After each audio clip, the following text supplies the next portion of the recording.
জাকাতের ভূমিকা। এখানে আমি তিনটি উপশিরোনামে অল্প কিছু কথা বলার ইচ্ছা রাখি ইনশাআল্লাহ তাআলা। প্রথমত আমরা যেদিকে একটু নজর দেব সেটি হচ্ছে আমরা যে শিরোনামটা নিয়েছি মানবিক বিপর্যয়ের ক্ষেত্রে জাকাতের ভূমিকা। মানবিক বিপর্যয়ের ক্ষেত্রে জাকাতের স্ট্যান্ডটা কি, এটা শরীয়ত আমাদেরকে কি জায়গাটা তৈরি করে রেখেছে আগে সেটা আমরা আবিষ্কার করতে চাই, এবং এটা আমরা নিব সরাসরি মাসারিফুজ জাকাত, জাকাতের যে খাতগুলো আছে, খাতগুলোতে জাকাতের সম্পদটা অর্পণ করাটাকে শরীয়ত সিদ্ধ করেছে। আল্লাহ রাব্বুল আলামিন স্পষ্টভাবে সে খাতগুলো কোরআনে কারীম আমাদের জন্য উল্লেখ করেছেন সূরা তাওবার ৬০ নম্বর আয়াতে। আমরা যে এই আয়াতটাকেই আমাদের খুবই জানা, এই আয়াত খুবই সুপরিচিত আয়াত। এই আয়াতের দিকে নজর করলেই আমরা আহ এখানে আমাদের বিষয়ের সাথে যে বিষয়টা সম্পৃক্ত সেটি পেয়ে যাব। জাকাতের খাতের মধ্যে মূলত আল্লাহ রাব্বুল আলামিন বিপর্যস্ত মানুষের তালিকাটা করেছেন। এখন যদিও আমাদের উদ্দিষ্ট জায়গাটা বিপর্যয়ের একটা বিশেষ আহ, জায়গাকে আমরা নির্দিষ্ট করছি মূলত মানবিক যে বিপর্যয়, বিপর্যস্ত মানুষকে যদি আমরা খুঁজতে যাই তাহলে আমরা জাকাতের খাতের মধ্যে খুঁজে নেব। এটা খুবই সুপ্রতিষ্ঠিত বিষয়ে এবং এটা এখন নতুন করে ব্যাখ্যার অবকাশ রাখে না যে আহ, যেহেতু জাকাত যা আল্লাহ রাব্বুল আলামিন আমাদের উপর ফরজ করেছেন এবং এটি একটি সামষ্টিক গুরুত্বপূর্ণ ইবাদত, এই মালি ইবাদতটা এটি যখন আদায়ের প্রশ্ন আসে তখন সুনির্দিষ্ট খাতেই দিতে হয়। তাহলে মানবিক আমাদের একটা, এটা এই কারণেই আমাদের খাত যে এখানে মাসারিফুজ জাকাত আল্লাহ রাব্বুল আলামিন যাদেরকে তালিকাভুক্ত করেছেন তারা বিপর্যস্ত মানুষের তালিকায় একেবারে শুরু থেকে লিল ফুকারা, ফকির, যার কিছুই নাই, মিসকিন, যার কিছু আছে যেটা তার জন্য যথেষ্ট নয়। আহ, এরপর আমরা যদি আরেকটু সামনে যাই, অফির রেকাব, যারা দাসত্বের শৃঙ্খলে আছে সেই দাস মুক্তির জন্য। এরপর আমরা আরেকটু আহ, পরের শব্দটা যদি নজর করি, অল গারিমিন, যারা ঋণগ্রস্ত অবস্থায় আছেন, সেই ঋণগ্রস্ত জনগোষ্ঠীকে উদ্ধার করার জন্য। অফি সাবিলিল্লাহ, এ খাতটি একটি বিস্তৃত খাত। অবনিস সাবিল, এবং যারা হঠাৎ করেই বিপর্যস্ত হয়ে যান, হতে পারে তার বাড়িতেই গচ্ছিত সম্পদ অনেক বেশি আছে, কিন্তু এখন তিনি বিপর্যস্ত অবস্থায় পড়েছেন মুসাফির অবস্থায় এসে। তাহলে এই যে খাতগুলো আমাদের কাছে সুস্পষ্ট করছে যে বিপর্যস্ত মানুষের জন্যই মূলত জাকাতের ব্যবস্থাপনাটা। এখন আমরা একটু যদি বিশ্লেষণ নেই যে বিপর্যয়টা আসলে কিভাবে আসে। বিপর্যয়ের কিছু দিক আছে যেটাকে আমরা বিপর্যস্ত অবস্থা ধরি, এটা কিছু আছে খুবই ন্যাচারাল, খুব স্বাভাবিক। আল্লাহ রাব্বুল আলামিনের সৃষ্টির বেশ স্বাভাবিক বিধানেই তিনি এখানে মানুষের মধ্যে তাফদিল করেছেন পরীক্ষা করার জন্য। এখানে মানুষের মধ্যে কিছুটা উঁচু নিচু প্রভেদ তৈরি করে রেখেছেন, ধনী নির্ধন তৈরি করেছেন, ধনী গরিবের শ্রেণী এখানে কিছুটা খুব স্বাভাবিকভাবেই তৈরি হয়ে আছে, যেটা আমাদের কাছে স্বাভাবিক হয়ে ধরা দেয়। কিন্তু আসলেও এখানে একটা অস্বাভাবিকতা আছে।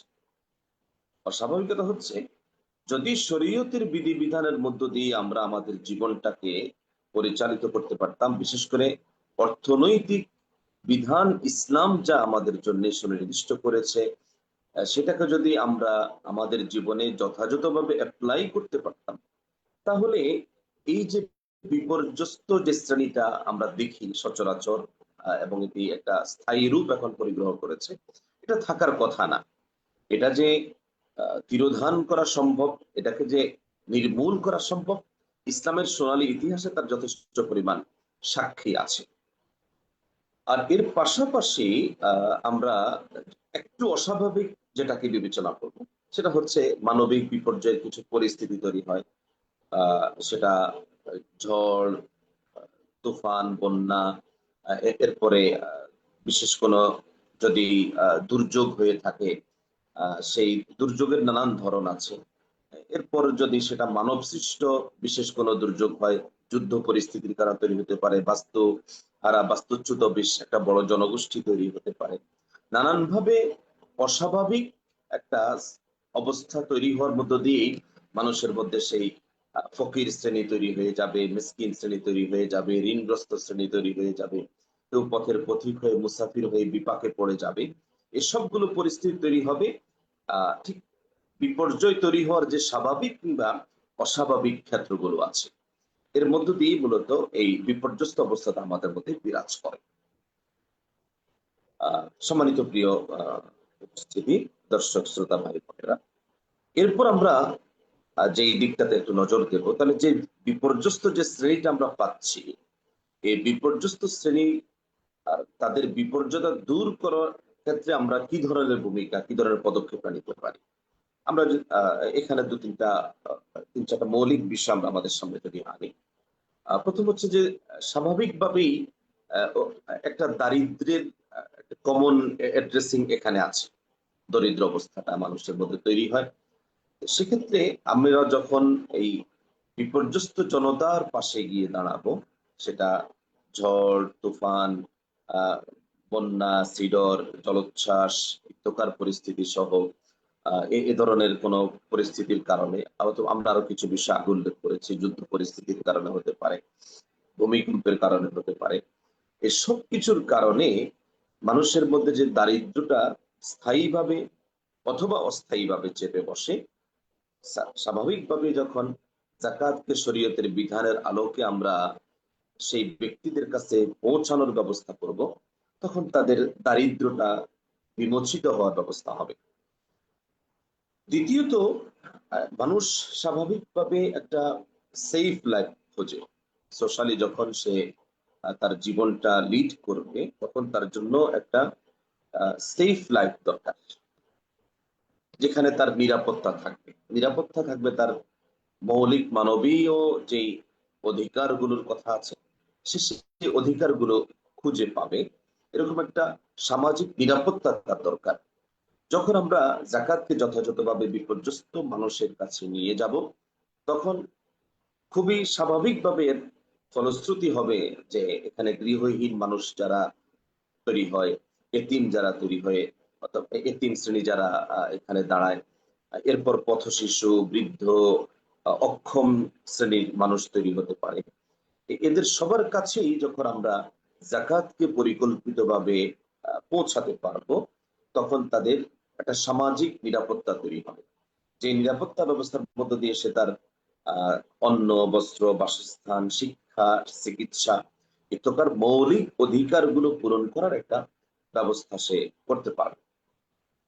স্পেশালি যখন প্রাকৃতিক অথবা মানব সৃষ্ট যে সমস্ত দুর্যোগগুলো তৈরি হবে, তৃতীয়ত আমরা যে বিষয় দেব, তখন যাকাতকে ব্যক্তি পর্যায়ে অথবা প্রাতিষ্ঠানিক বিভিন্ন ব্যবস্থাপনার মধ্য দিয়ে আমরা যাকাত এখানে খুবই সহজভাবে তাদের কাছে পৌঁছানোর ব্যবস্থা করতে পারি বিভিন্ন ব্যবস্থাপনার মধ্য দিয়ে। এবং আকস্মিকভাবে, সাময়িকভাবেও যে সমস্ত দুর্যোগগুলো তৈরি হয়, যে বিপর্যয়গুলো তৈরি হয়, সে বিপর্যয়গুলো দূর করার ক্ষেত্রে অবশ্যই যাকাত একটা কার্যকর ভূমিকা পালন করে। চতুর্থত আমরা যে বিষয়টায় এখানে নজর রাখতে পারি বিপর্যয় দূরীকরণের ভূমিকা পালন করার ক্ষেত্রে, সেটি হচ্ছে এটি সরাসরি ভোগের সামগ্রী না হতে পারে। নিতান্ত আমরা ভোগের যে জায়গাগুলোর কথা বলেছি, অথবা তার মৌলিক মানবিক যে অধিকারগুলো আমরা পূরণ করার কথা বলছি, ব্যক্তি পর্যায়ে এটাকে যদি আমরা ভোগের জায়গা থেকে আরেকটু বড় করে দেখি, তাহলে এই যাকাতের ব্যবস্থাপনার মধ্য দিয়ে স্থায়ীভাবে কর্মসংস্থানের ব্যবস্থা হতে পারে, পুনর্বাসনের ব্যবস্থা হতে পারে। এটা সরাসরি একটা ভোগের ব্যবস্থা না হয়ে একটা উৎপাদনশীল খাতে বিনিয়োগ করার মতো একটা প্রাতিষ্ঠানিক সিস্টেমে যাকাতকে ব্যবহার করার সুযোগ আছে, এবং যথেষ্ট পরিমাণ সফল উদ্যোগগুলো এখন আমাদের সামনে আছে। সেক্ষেত্রে ক্ষুদ্র উদ্যোক্তা তৈরি করে তাদেরকে পেশাগতভাবে প্রশিক্ষণের ব্যবস্থা করে কর্মসংস্থানমূলক প্রকল্প যদি গ্রহণ করা হয়, তাহলে এ সমস্ত হতে পারে যে এই বিপর্যয়টা প্রাকৃতিক অথবা মানবসৃষ্ট বিপর্যয়, যেটা মানুষের উপর চেপে বসে, বিপর্যয়টা আকস্মিক হয়, কিন্তু এর সুদূর প্রসারী একটা ফলাফল তৈরি হয়। হতে পারে যে স্থায়ীভাবেই একটা শ্রেণী, একটা গোষ্ঠী অথবা একটা ব্যক্তির উপরে আপদ চেপে বসে, যেটা তাকে দীর্ঘকাল পর্যন্ত টেনে নিয়ে যেতে হয়। সেই ক্ষেত্রে জাকাত একটা প্রাতিষ্ঠানিক কায়দায় যখন সে ভূমিকা পালন করার সুযোগ পাবে, স্থায়ীভাবে যখন কর্মসংস্থান এবং পুনর্বাসনের জন্য প্রকল্প স্থাপন করবে, নিশ্চিত এটি আমাদের জন্য একটা ভালো ফল বয়ে নিয়ে আসবে। সম্মানিত প্রিয় উপস্থিতি, এখানে আমি শেষ যে পয়েন্টটি উল্লেখ করে আমার আলোচনা সমাপ্তি টানবো। আমরা বিজ্ঞ আলোচকদের কাছে চলে যাবো ইনশাআল্লাহ তাআলা। আমি প্রারম্ভিক ভাবে সাদা মাটা কয়েকটা কথা বলছি। শেষ যে বিষয়টা আমি উল্লেখ করতে চাই সেটা হচ্ছে, এই যে আমরা সুন্দর ধারণার কথা দিচ্ছি, জাকাত নিয়ে আমাদের মধ্যে ওয়াজ আছে, ওলামা ইকরামের জবান থেকে উদ্বুদ্ধকরণ বক্তব্য আছে, ফরজিয়তের ব্যাপারে সচেতন করার ব্যাপারে বক্তব্য আছে, বক্তব্যের কোনো শেষ নাই। কিন্তু যেই পরিমাণ বক্তব্য হয়েছে জাকাত নিয়ে, আমরা কি আসলে তার কানাকড়ি পরিমাণও কি সুফল কি জনগণের গোড়দোড়া আমরা দোরগোড়াকে আমরা নিতে পেরেছি কিনা, এই মূল্যায়নটা যদি করি, তাহলে এখানে মনে হয় অনুপাত দেয়াটা অসম্ভব হয়ে যাবে। এটা কেন? এর মূল কারণটা হচ্ছে ব্যবস্থাপনার সংকট। ব্যবস্থাপনার বিষয়টাকে যদি আমরা আল কোরআনের দৃষ্টিকোণে দেখি, তাহলে আল্লাহ রাব্বুল আলামিন যাকাতের যে মাসারিফ গুলো উল্লেখ করেছেন, এই মাসারিফের মধ্যে আল্লাহ রাব্বুল আলামিন তৃতীয় যে মাসরাফটা উল্লেখ করেছেন, তৃতীয় যে খাতটা উল্লেখ করেছেন, যে ওয়ালা আমিলিনা আলাইহা, সাদাকাতের এই ব্যবস্থাপনায়, ফরজ এই যাকাতের ব্যবস্থাপনায় একটা আমেল শ্রেণী থাকবে, কর্মকর্তা থাকবেন, কর্মচারী থাকবেন, একটা কর্মকর্তা শ্রেণী থাকবে। তারপরে জাকাত যখন বিধান হিসেবে আমাদের উপর আরোপিত হয়, তখন এটা একটা ম্যানেজমেন্টের ধারণা নিয়ে এসেছে। আফসোস হচ্ছে যে যখন একটা ভালো ম্যানেজমেন্ট থাকে না, তখন আমাদের খুবই স্বাভাবিকভাবে যদি আমরা পথ চলতে যাই, আহ, একটা মিসম্যানেজমেন্টের কারণে অথবা একটা রাফ ম্যানেজমেন্টের কারণে আমাদের রাস্তাঘাটে পথ চলাটাই কতটা কঠিন হয়ে পড়ে। এখানে নানান ধরনের ধুলোবালি, কাদামাটি সবকিছু আমাদের শরীরটাকে, বাহ্যিক দিকটা আমি বলছি, এটাকে কর্দমাক্ত করে ফেলে। ঠিক জাকাতের বিষয়টা পবিত্র, কিন্তু এটা যখন একটা প্রপার ম্যানেজমেন্টের মধ্যে না যাবে, তখন এটি কি নিয়ে কাজ করতে গিয়ে অনেকে কর্দমাক্ত হয়ে যাচ্ছেন, অনেকে বিতর্কিত হয়ে যাচ্ছেন, অনেকে আসামির কাতারে গিয়ে দাঁড়িয়ে যাচ্ছেন।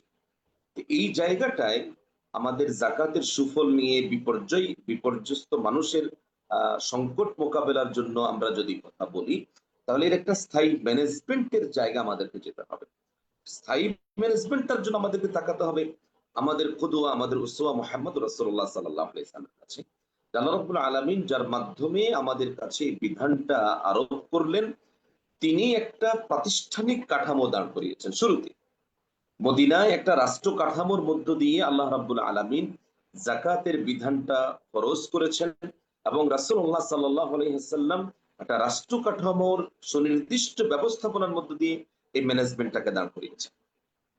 যতদিন পর্যন্ত আমরা আমাদের ব্যক্তিকেন্দ্রিক অথবা ক্ষুদ্র সীমিত পরিসরের প্রতিষ্ঠান কেন্দ্রিক থাকবো, আর আল্লাযীনা ইম্মাক্কান্নাহুম ফিল আরদি আকামুস সালাতা ওয়া আতাউয যাকাতা ওয়া আমারু বিল মা'রুফ ওয়া নাহু আনিল মুনকার, এখানে ওয়া আতাউয যাকাত, যাকাত আদায় করার যে দায়িত্বটা আল্লাহ রাব্বুল আলামিন জমিনের দায়িত্বপ্রাপ্ত ক্ষমতাবান জনগোষ্ঠীর উপর আল্লাহ তাআলা দিয়েছেন, এই কাজটা যতদিন পর্যন্ত একটা প্রপার ম্যানেজমেন্টের মধ্যে স্বচ্ছতার মাধ্যমে প্রাতিষ্ঠানিক কায়দায় এস্টাবলিশ করা না যাবে, ততদিন পর্যন্ত আমরা যে সমস্ত বিপর্যয়গুলো জাকাতের মাধ্যমে মোকাবেলার কথা বলছি, এগুলো বহুলাংশে ওয়াজ থেকে যাবে, ধারণাপত্রই থেকে যাবে। কারণ এখানে যেই ব্যবস্থাপনার যে সাস্টেনেবল একটা কন্ডিশন তৈরি হওয়া দরকার, একটা সিস্টেম তৈরি হওয়া দরকার, এটা রাষ্ট্র যতক্ষণ পর্যন্ত এটাকে প্যাট্রোনাইজ না করবে ততক্ষণ পর্যন্ত সম্ভব নয়। সে কারণে আমরা যা দেখি অনেক সময় ব্যক্তি পরিসরে অথবা সাময়িকভাবে বিভিন্ন প্রতিষ্ঠানের মাধ্যমে যে উদ্যোগগুলো নেওয়া হয়, এটি হয় খুবই সীমিত পরিসরে সুফলটা সাস্টেন করতে পারছে, আর ব্যাপক পরিসরে আসলে মানুষগুলো সাময়িকভাবে হয়তো কিছু উপকার পায়, হা করে সিজনালি মানুষের দিকে তাকিয়ে থাকে, অথবা যখন সে সাময়িকভাবে খুব বিপর্যস্ত অবস্থায় পড়েছে তখন একটু সুফল পাবে বলে মনে করে সে মানুষের দিকে হাত পেতে থাকে, কিন্তু কিন্তু হাত পাতার কথা না। রাষ্ট্র তার ম্যানেজমেন্টের মধ্য দিয়ে সুপরিকল্পিতভাবে অগ্রাধিকার ভিত্তিতে সুন্দরভাবে এই বিপর্যয় মোকাবেলা করার জন্য ডিজাইন করবেন, এবং এটা একটা কন্টিনিউয়াস প্রসেসে চলবে। এই প্রসেসে যাওয়াটা জরুরি। এজন্য একটা পৃথক মজবুত আন্দোলন প্রয়োজন, যেটা আমাদেরকে এই ম্যানেজমেন্টের জায়গায় নিয়ে যাবে, সুফল ভোগ করার জায়গায় নিয়ে যাবে। এটার ক্ষেত্রে আমাদেরকে খুবই আমি মনে করি ফোকাস করা দরকার। কারণ আল্লাহ রাব্বুল আলামিন যাকাতের যে ব্যবস্থাপনা, থেকে আমার শেষ কথা, রাসূলুল্লাহ সাল্লাল্লাহু আলাইহি ওয়াসাল্লামের মাধ্যমে দিয়েছেন। এটা ওয়াজের প্রসেসের মাধ্যমে দেন নাই, নসিহার প্রসেসের মাধ্যমে দেন নাই, বরং রাষ্ট্র ব্যবস্থাপনার মধ্য দিয়ে বাধ্যতামূলক একটা প্রসেসের মধ্যে আল্লাহ রাব্বুল আলামিন সিস্টেম দিয়েছেন। সে কারণে বিপর্যস্ত মানুষের বিপর্যয়গুলো দূর করার ক্ষেত্রে একটা দারুণ ভূমিকা পালন করেছে। যেমন ওমর রাদিয়াল্লাহু তাআলা আমরা দেখেছি দুর্ভিক্ষ হয়েছে, আর এরপরে একটা গুড ম্যানেজমেন্টের কারণে লোকেরা যাকাত প্রদান করার জন্য যাকাত গ্রহীতা খুঁজেছে, কিন্তু খুঁজে পাচ্ছিল না, এরকম পরিস্থিতি তৈরি হয়েছে। এটা জাস্ট ম্যানেজমেন্ট, এটা খুবই জরুরি। এই বিষয়গুলোর দিকে তাকিয়ে যদি আমরা আমাদের চিন্তাকে আরো প্রসারিত করতে পারি, কার্যকর ভূমিকার জন্য যদি এটাকে সামাজিক রাজনৈতিক যে সমস্ত অঙ্গনগুলোতে এটাকে একটি এস্টাবলিশড ধারণা নিয়ে আমাদেরকে অগ্রসর হওয়া দরকার, সেই জায়গায় যদি আমরা যেতে পারি, আমরা আশা করছি যে আমরা ইনশাআল্লাহ তাদের সুফল পাবো। আল্লাহ রাব্বুল আলামিন আমাদেরকে সে সুফল ভোগ করার জায়গায় যেন আমরা পৌঁছতে পারি, সেই তৌফিক আমাদেরকে দান করুন। জাকাত সম্প্রসারণ কার্যক্রমের এই প্রাতিষ্ঠানিক আয়োজনটা, চিন্তা তৈরি, চিন্তা বিনির্মাণ, চিন্তা সম্প্রসারণের এই কাজটি আরো শক্তিশালী ভাবে এগিয়ে যাক। সেখানে আমরা সবাই সতীর্থ হব, আমরা সবাই সঙ্গী হব, আমরা সবাই সহচর হব, সহযোগী হব, সেই আবেদন রেখে আমি আমার কথা শেষ করছি। আদা সাল্লাল্লাহু আলা নবিয়িনা মুহাম্মদ। আসসালামু আলাইকুম ওয়া রাহমাতুল্লাহি ওয়া বারাকাতুহু। ওয়ালাইকুম আসসালাম রহমতুল্লাহি ওয়া বারাকাতুহু। অসংখ্য ধন্যবাদ জানাচ্ছি উস্তাজ আব্দুল কাইয়ুম বিন নূর হাফিজুল্লাহকে। খুবই চমৎকার ভাবে আমাদের মানবিক বিপর্যয়ের ক্ষেত্রে জাকাতের ভূমিকা কি হতে পারে তার একটি সংক্ষিপ্ত এবং চমৎকার দিক নির্দেশনামূলক আলোচনা করেছেন। সম্মানিত উপস্থিতি যারা আমাদেরকে শুনছেন, আপনারা আমাদের এই লাইভটি শেয়ার করতে পারেন। এর মধ্যে দিয়ে আপনারা জাকাত শিক্ষার যে সম্প্রসারণ সেটাতে নিজেরাও ভূমিকা রাখতে পারেন। সম্মানিত উপস্থিতি, আমরা চলে যাব আমাদের পরবর্তী আলোচনা ইনশাল্লাহ। এই মুহূর্তে আলোচনা করার জন্য অনুরোধ করব বিশিষ্ট ইসলামী শিক্ষাবিদ, লেখক এবং গবেষক ডক্টর মোহাম্মদ ওবায়দুল্লাহ স্যারকে। আমি স্যারকে অনুরোধ করছি তার বক্তব্য প্রদান করার জন্য। স্যার শুনতে পাচ্ছেন? সালাম আলাইকুম রহমতুল্লাহ। ওয়ালাইকুম আসসালাম রহমতুল্লাহি ওয়া বারাকাতুহু।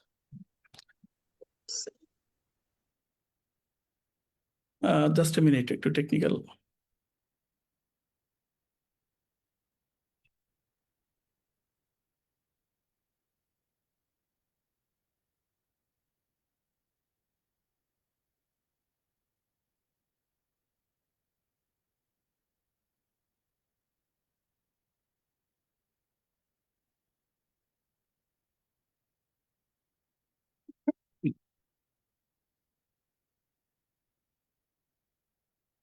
সালামু আলাইকুম রহমতুল্লাহি ওয়া বারাকাতুহু। ওয়ালাইকুম আসসালাম রহমতুল্লাহি। আলহামদুলিল্লাহি রাব্বিল আলামিন ওয়াসসালাতু ওয়াসসালামু আলা সাইয়্যিদিল মুরসালিন ওয়া আলা আলিহি ওয়া সাহবিহি আজমাইন। জাকাত সম্প্রসারণ কার্যক্রম কর্তৃক আয়োজিত আজকের এই 42তম অনলাইন আলোচনা সভার সম্মানিত সভাপতি, সঞ্চালক, আলোচক বৃন্দ এবং যারা দর্শক শ্রোতা এখন শুনছেন এবং পরবর্তীতে শুনবেন, সবাইকে স্বাগত জানাচ্ছি। আজকের আলোচনার বিষয় মানবিক বিপর্যয়ের ক্ষেত্রে জাকাতের ভূমিকা। আমরা একটু আগে বিশিষ্ট গবেষক দায়ী আব্দুল কাইয়ুম বিন নূর ওনার আলোচনা শুনছিলাম। অনেক মৌলিক বিষয়গুলো চলে এসছে। যেহেতু একই বিষয়ে আমরা একাধিক আলোচনা করব, সেক্ষেত্রে আমি আমার আলোচনাটিকে একটু অন্যভাবে উপস্থাপন করতে চাই, যাতে রিপিটেশনটা না আসে। সো আমি আমার বিষয়টিকে এভাবে আলোচনা করতে চাই যে মানবিক বিপর্যয়ের ক্ষেত্রে জাকাতের যে ভূমিকা, মাকাসিদুশ শরিয়ার আলোকে একটি পর্যালোচনা, অর্থাৎ শরীয় যে মূল উদ্দেশ্য সেখানে কি বলা হচ্ছে এবং তার সাথে মানবিক বিপর্যয়ের সময়ে আমরা জাকাত কিভাবে ভূমিকা পালন করতে পারি এই বিষয়টিকে নিয়ে আলোচনা করবো ইনশাআল্লাহ। তো এই আলোচনার শুরুতেই আমরা যে বিষয়টিকে সামনে আনতে চাই, ইতিমধ্যেই বেশ কিছু আলোচনা চলে এসেছে যে জাকাত মূলত একটি ব্যালেন্সড ইকোনমিক সোসাইটি তৈরি করার জন্য এটা প্রবর্তন করা হয়েছে। এই প্রসঙ্গে যেহেতু আমরা মানবিক বিপর্যয় নিয়ে কথা বলছি, মানবিক বিপর্যয়টা কি সেটা নিয়ে আমরা একটু সংক্ষিপ্ত ধারণা নিই। আমরা সাধারণত জানি যে আমাদের স্বাভাবিক জীবন চলাচলের ক্ষেত্রে যদি কোনো ব্যত্যয় ঘটে, সেটা প্রাকৃতিক কারণে হতে পারে, আমাদের নিজেদের কারণে হতে পারে। এই যে ব্যত্যয় ঘটা, এই যে বিপর্যয়ের মধ্যে পড়া, এবং এই বিপর্যয়টা যদি যদি মানবিক কেন্দ্রীভূত হয়, সেক্ষেত্রে আমরা এটাকে এভাবে সংজ্ঞায়িত করতে পারি যে মানবিক বিপর্যয় হলো এমন পরিস্থিতি যেখানে মানুষের জীবন, তাদের নিরাপত্তা, তাদের মৌলিক যে প্রয়োজনগুলো আছে, যে বেসিক ফান্ডামেন্টাল রাইটস যেগুলো আছে, সেগুলো যদি ভয়াবহভাবে ক্ষতিগ্রস্ত হয় বা সেগুলো পূরণ করতে যদি অক্ষম হয়, সেক্ষেত্রে প্রাকৃতিক দুর্যোগ, যুদ্ধ বিগ্রহ, দুর্ভিক্ষ, মহামারী বা অন্য যে কোনো পরিস্থিতির কারণে হতে পারে। তো এই পর্যায়কে আমরা মানবিক বিপর্যয় হিসেবে আখ্যায়িত করি, এবং পবিত্র কোরআনুল কারীমের দিকে যদি আমরা তাকাই, তাহলে এই মানবিক বিপর্যয়টা এটা একটি সুন্নাতুল্লাহ, মানুষের জীবনে এটা ঘটবে, এটাই বাস্তব। কারণ আমরা সূরা বাকারার 155 নম্বর আয়াতের দিকে যদি তাকাই, তাহলে আল্লাহ সুবহানাহু ওয়া তাআলা এখানে বলছেন, আউযু বিল্লাহি মিনাশ শাইতানির রাজীম, বিসমিল্লাহির রহমানির রহিম, ওয়ালা নাবলুওয়ান্নাকুম বিশাইয়্যিম মিনাল খাউফি ওয়াল জুই ওয়া নাকসিম মিনাল আমওয়ালি ওয়াল আনফুসি ওয়াস সামারাত ওয়া বাশশিরিস সাবিরিন। এখানে আল্লাহ সুবহানাহু ওয়া তাআলা বলছেন যে আমি অবশ্যই তোমাদেরকে পরীক্ষা করব। তোমাদেরকে বলতে এখানে মুমিনদেরকে বোঝানো হয়েছে। কিছুটা ভয়, ক্ষুধা, ধন সম্পদের ক্ষতি, জীবনের ক্ষতি, ফল ফসলের ক্ষতি, এই সবগুলোর মাধ্যমে। আর ধৈর্যশীল যারা যারা সাবিরিন, তাদের জন্য সুসংবাদ দাও। তাহলে দেখা যাচ্ছে যে আমাদেরকে আল্লাহ তাআলা বিভিন্নভাবে পরীক্ষা করবেন। তার ভিতরে দুর্ভিক্ষ হতে পারে, ধন সম্পদের ক্ষতি হতে পারে, এবং মানবিক বিপর্যয় আমরা যেটাকে বলি, সেই বিপর্যয়কে যদি আমরা নিয়ে আসি, তাহলে ঠিক এই বিষয়গুলো আমাদের জীবনে ঘটে। যদিও আল্লাহ সুবহানাহু ওয়া তাআলা এই পরীক্ষার লক্ষ্য উদ্দেশ্য কি সেটি নিয়ে আলোচনা আছে, তিনটি কারণে মৌলিকভাবে হয়। আজকে আমরা সেদিকে যাব না যে আল্লাহ তাআলা কেন আমাদেরকে পরীক্ষা করেন। তো আমরা এখানে যেটা যাচ্ছে যে এই যে মানবিক বিপর্যয়টা আমাদের জীবনের যে একটা অংশ, সেটি কোরআন দ্বারা স্বীকৃত, এবং একজন মুমিনের জন্য এটা বিশ্বাস করা দরকার যেটি আল্লাহর পক্ষ থেকে আসে, এটা আমাদের পরীক্ষা করার জন্য, অথবা আল্লাহ তাআলা আমাদেরকে বিশেষ কোনো রিওয়ার্ড দিবেন, সেই রিওয়ার্ড দেওয়ার জন্য, অথবা আমাদের কোনো কাজের কারণে আল্লাহ সুবহানাহু ওয়া তাআলা দুনিয়াতেই আমাদের এর প্রতিদান দিতে চান, যাতে আখিরাতে আমরা এর থেকে মুক্তি পাই। সো এই ব্যাপারগুলো কিন্তু খুবই কমন একটা ব্যাপার আমাদের জীবনে। তো এইরকম একটা মানবিক বিপর্যয়ের ক্ষেত্রে তার উত্তরণের কি কি উপায় আছে, কিভাবে উত্তরণ করতে হবে, সেখানে ব্যক্তি কেন্দ্রিক কিছু আছে, সামাজিক কেন্দ্রিক আছে, অর্থনৈতিক আছে, আমাদের পারিপার্শ্বিক আছে। একটা বিপর্যয়ের মধ্য দিয়ে কিন্তু অনেক মানুষকে, অনেক স্টেক হোল্ডার্সকে কিন্তু আল্লাহ সুবহানাহু ওয়া তাআলা পরীক্ষা করে থাকেন। তো যারা যারা বিপদগ্রস্ত হচ্ছেন তাদেরকে যেমন পরীক্ষা করা হয়, যারা প্রতিবেশী আছে তাদেরকে যেমন পরীক্ষা করা হয়, যারা রাষ্ট্রে সমাজে আছে, এমনকি সমগ্র মানবতার একটা পরীক্ষার কিন্তু কেন্দ্রবিন্দু হয়ে ওঠে এটি। সো এই ব্যাপারগুলো নিয়ে আমরা সংক্ষিপ্ত শরীয়ী দৃষ্টিকোণ থেকে কিভাবে এটার জাকাত রোল প্লে করতে পারে সেটা নিয়ে আলোচনা করব। সো ইতিমধ্যে আমরা জাকাত কি, জাকাত কে দিবেন এটা আমরা জানি, জাকাত কখন দিতে হবে জানি, জাকাত কাদেরকে দিতে হবে সেটা আমরা একটু আগে আলোচনায় শুনলাম, যেটা পবিত্র কোরআনুল কারীমের সূরা তাওবার 60 নম্বর আয়াত দ্বারা প্রতীয়মান, এবং এটা নির্ধারিত হয়েছে। কারণ এখানে আল্লাহ সুবহানাহু ওয়া তাআলা শেষে, এই আয়াতের শেষে বলছেন যে ফারিদাতুম মিনাল্লাহ, এটা আল্লাহর পক্ষ থেকে ফরজ করা হয়েছে, নির্ধারণ করে দেওয়া হয়েছে। ওয়াল্লাহু আলিমুন হাকিম, আল্লাহ হলো সর্বজ্ঞ এবং প্রজ্ঞাময়। তো এখানে আমরা খাতগুলো দেখেছি। এই খাতের মধ্য থেকে সবগুলো খাত মানবিক বিপর্যয়ের সাথে সংশ্লিষ্ট নাও হতে পারে। মানবিক বিপর্যয়ের সাথে যে খাতগুলো আছে, সেই খাতগুলোকে কিভাবে অ্যালাইন করা যায় সেটি আমরা আজকের আলোচনায় তুলে ধরবো ইনশাআল্লাহ। এখানে আরেকটা বিষয় খুবই গুরুত্বপূর্ণ। আমরা বিগত একটি আলোচনায় আমি আলোচনা করেছিলাম যে জাকাত আসলে কখন দিতে হবে। এটি খুবই মৌলিক একটা প্রশ্ন, এবং আজকের আলোচনার সাথে প্রাসঙ্গিক এ কারণে যে আমরা অনেক সময় জাকাতকে নির্দিষ্ট একটা সময়ের সাথে সম্পৃক্ত করে রাখি। যেমন আমাদের বাংলাদেশের, বা আমরা যদি ইন্ডিয়ান সাবকন্টিনেন্টের দিকে তাকাই, তাহলে দেখব যে আমরা অধিকাংশ ক্ষেত্রে রমজান মাসকে জাকাত আদায়ের জন্য নির্ধারণ করে থাকি।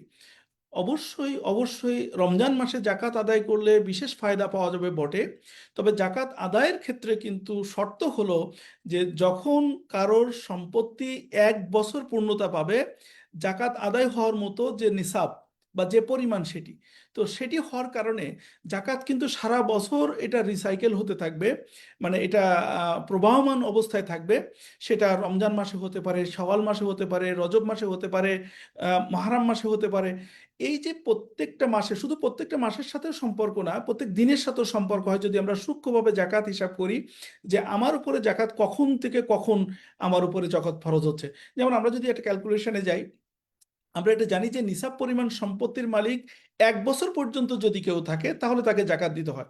তাহলে আমি কখন নিসাব পরিমাণ সম্পত্তির মালিক হচ্ছে এটা কিন্তু আমি জানতে পারবো, সেটা আমি একদিন আগে জানি বা দুদিন পরে জানি, আমি যে কোনো একটা সময় জানতে পারবো। তো ঠিক যেদিন আমি জানলাম সেদিন থেকে কিন্তু ওই বছরটাকে গণনা করা হবে। যদি তাই হয় তাহলে 1 বছর পরিপূর্ণতা পাওয়ার সাথে সাথে কিন্তু আমাকে জাকাত দিতে হবে। সো যদি আমরা, হ্যাঁ, এই সময়টাকে যদি আমরা অপেক্ষা করতে চাই আমরা অপেক্ষা করতে পারবো।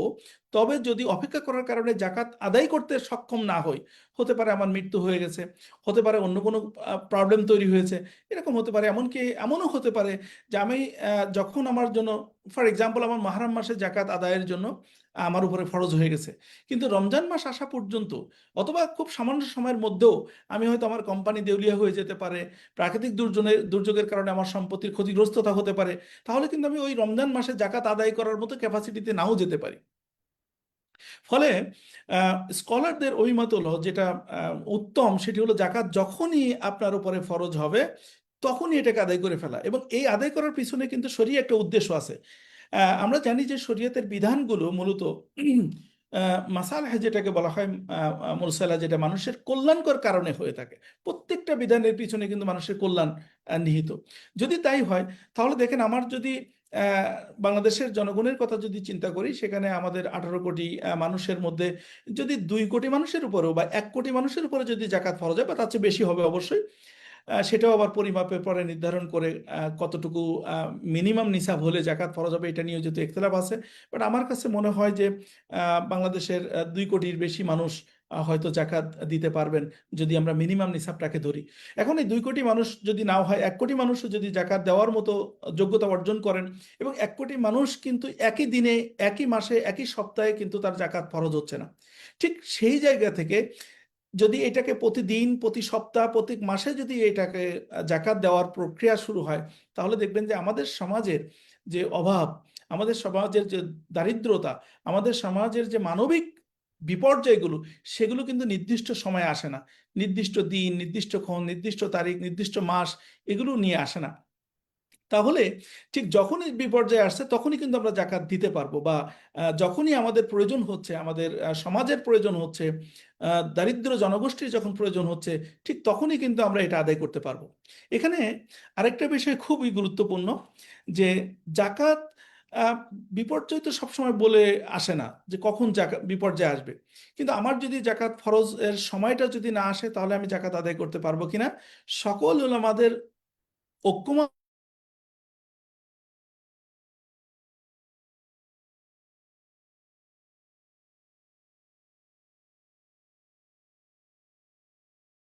দেওয়ার মতো নিসাব পরিমাণ সম্পত্তির মালিক, তাহলে কিন্তু আমি অ্যাডভান্স জাকাত আদায় করতে পারবো, সেখানে একটা আনুমানিক একটা জাকাত আমরা দিতে পারবো। এবং এই আনুমানিক জাকাত দেওয়ার পরে যখন আমার 1 বছর পরিপূর্ণতা পাচ্ছে, তখন আমি একেবারেই ক্রিটিক্যালি এবং স্ট্যাটিস্টিক্যালি আমি হিসাবটা করব, হিসাবটা করে তখন বাকি টাকাটা আমি জাকাত দিয়ে দিব। যদি কোনো কারণে জাকাতের পরিমাণের চেয়ে বেশি জাকাত দেওয়া হয়ে যায়, তাহলে এটা তখন সাদাকা হিসাবে কাউন্ট করা হবে। এখানে একটা জিনিস খুবই গুরুত্বপূর্ণ। দেখেন, কোরআনের 2টি পরিভাষা ব্যবহার করা হচ্ছে জাকাতের ব্যাপারে। একটি হচ্ছে জাকাত সরাসরি ব্যবহার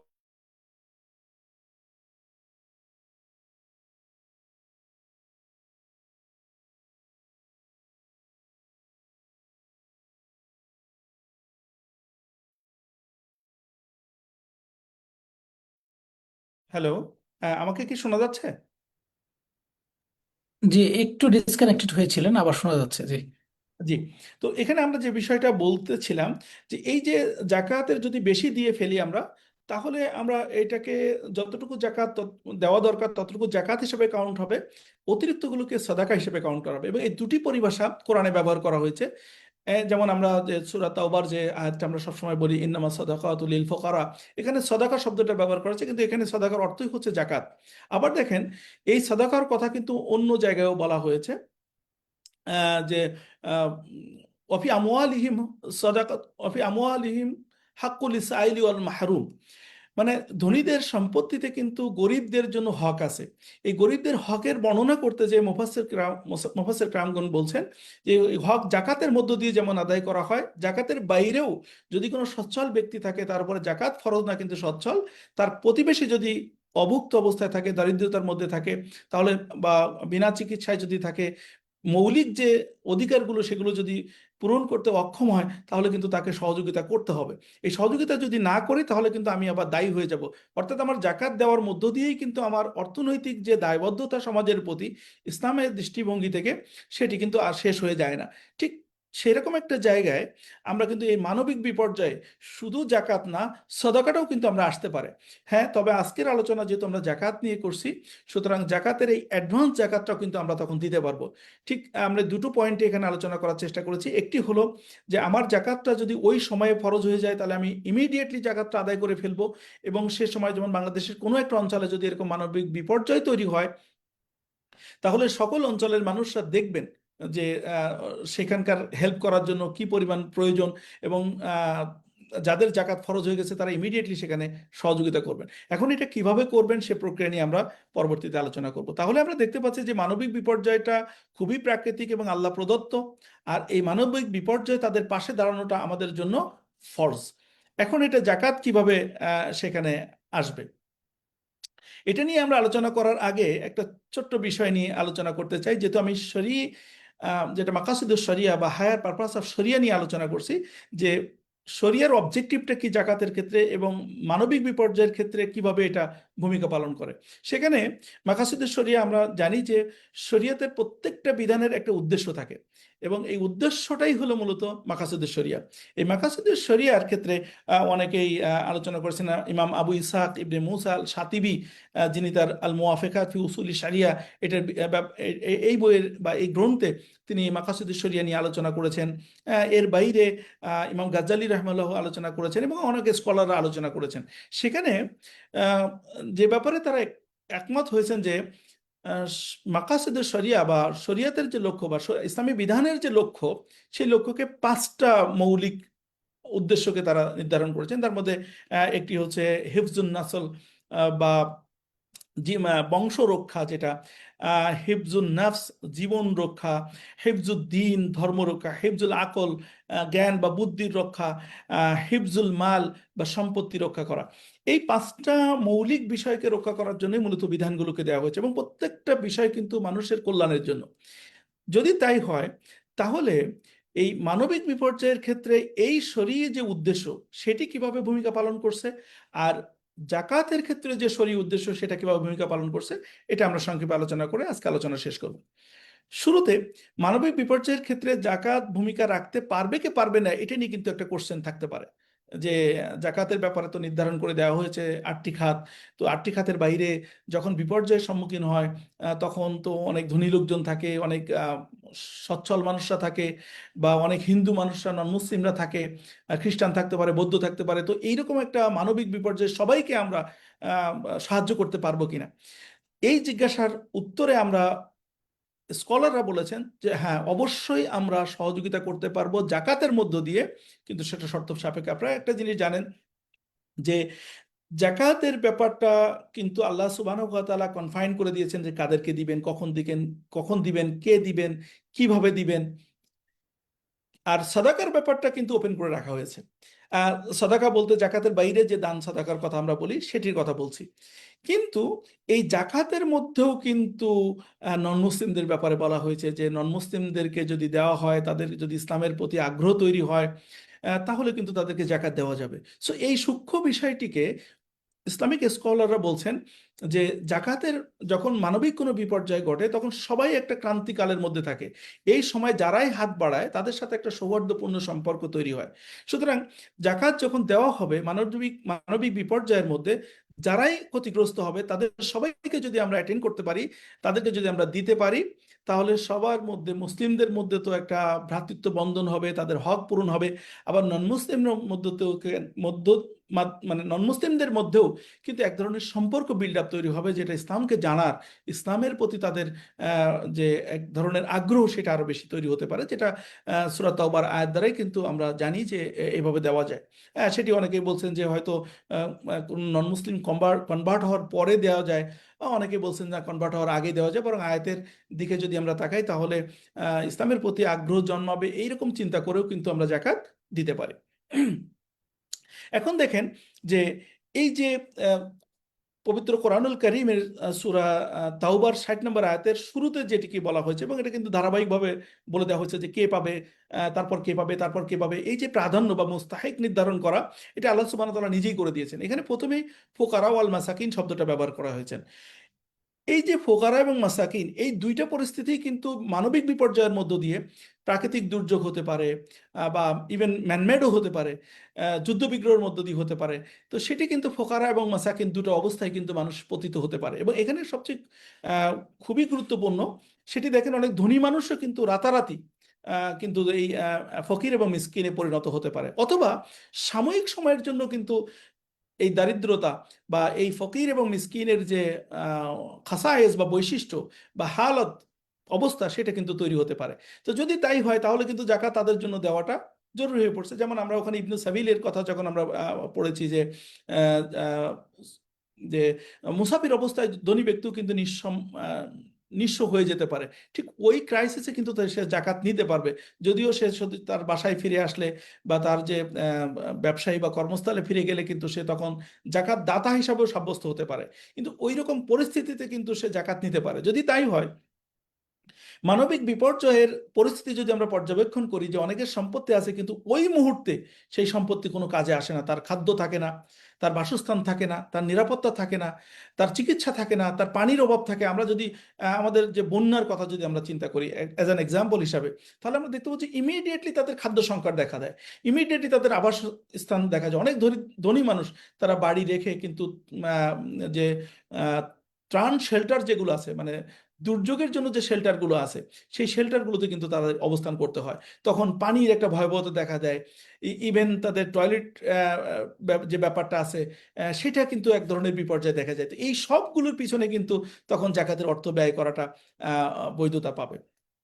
এটি শুধু আমার কথা না, যদি আমরা সমকালীন ইসলামিক স্কলার যারা আছেন তাদের দিকে যদি তাকাই, ইউসুফ আল কারদাবি রাহিমাহুল্লাহ, ওনার প্রখ্যাত বই ফিকুহ জাকাত, আমরা জানি এই ফিকুহ জাকাতের বিভিন্ন জায়গায় তিনি এই আয়াতের ব্যাখ্যা করতে যে তিনি এই ব্যাপারগুলো কিন্তু সরাসরি অন্তর্ভুক্ত করেছেন, কিন্তু কিছু শর্ত নিরূপণ করেছেন। যাই হোক, আমরা যদি এই বিষয়টাকে আরেকটু বিশ্লেষণ ভাবে যদি আমরা দেখি, তাহলে দেখবো যে ইমাম শাতিবি উনি তার গ্রন্থ আল মুওয়াফাকাত, এটার ভিতরে বলছেন ইন্না শারিয়া ইন্নামা উদিয়াত লিজাল্লাবিল মাসালিহ ওয়া দাউগিল মাফাসিদ। শরিয়াটা প্রণয়ন করা হয়েছে মানুষের কল্যাণের জন্য, মানুষের যাতে কল্যাণ আনতে পারে এবং অকল্যাণ দূর করতে পারে। দেখেন, শরীয়তের উদ্দেশ্য যদি তাই হয়, তাহলে শরীয়তের একটা বিধান হলো জাকাত। এই জাকাতটা এমনভাবে ব্যবহার করতে হবে যাতে কল্যাণ নিয়ে আসবে, অকল্যাণ দূর করবে। মানবিক বিপর্যয়ের মধ্যে কিন্তু দুটি সংগঠিত হয়, ওখানে একটা অকল্যাণ তৈরি হয়, একটা পরিবেশ তৈরি হয় যেটা মানুষের জন্য ক্ষতির কারণ, সেটি যেমন দূর করে দেয়, তাদেরকে একটা স্বাভাবিক জীবনে ফিরে আনতে কিন্তু সহযোগিতা করে। সুতরাং ইমাম শাতিবি রাহিমাহুল্লাহ উনি এ ব্যাপারে একমত হয়েছেন যে না, এই জাকাতের বা শরীয়ত যে বিধানগুলো আছে সেক্ষেত্রে এরকম পরিস্থিতিতে কিন্তু সেটা ব্যয় করা যাবে। আমরা যদি ইমাম গাজ্জালী রাহিমাহুল্লাহর কথা বলি, তার বিখ্যাত গ্রন্থ আমরা জানি ইহয়া উলুমুদ্দিন, এই গ্রন্থে উনি এভাবে বলছেন, ওয়াম্মাল ফাকিরু ওয়াল মিসকিনু ফাহুমাল লাজানে লা তাজিদানে মিনাল আইশি মা ইউহাক্কিকুল কাফাফ ফাইন্নাল হাজাতা তাদউ ইলা ইরতিকাবিল মাহজুরাত।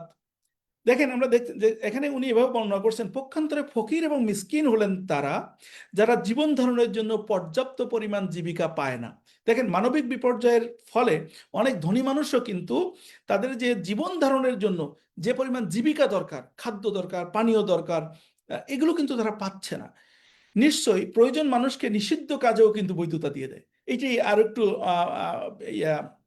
করে বলছেন যে উনি ফিলসফিক্যালি বলছেন যে এই যেরকম ক্রাইসিসে যখন থাকবে তাদের যদি আমরা মুসলিম কমিউনিটি যদি শরীয়ত বিধানগুলো যদি তাদের উপরে আমরা যদি প্রয়োগ না করি, অর্থাৎ তাদের পাশে যদি না দাঁড়ায় এরকম অর্থনৈতিক ক্রাইসিসের সময়ে, মানবিক বিপর্যয়ে, তাহলে তারা কিন্তু উচ্ছৃঙ্খল হয়ে যাওয়ার একটা সম্ভাবনা থাকে।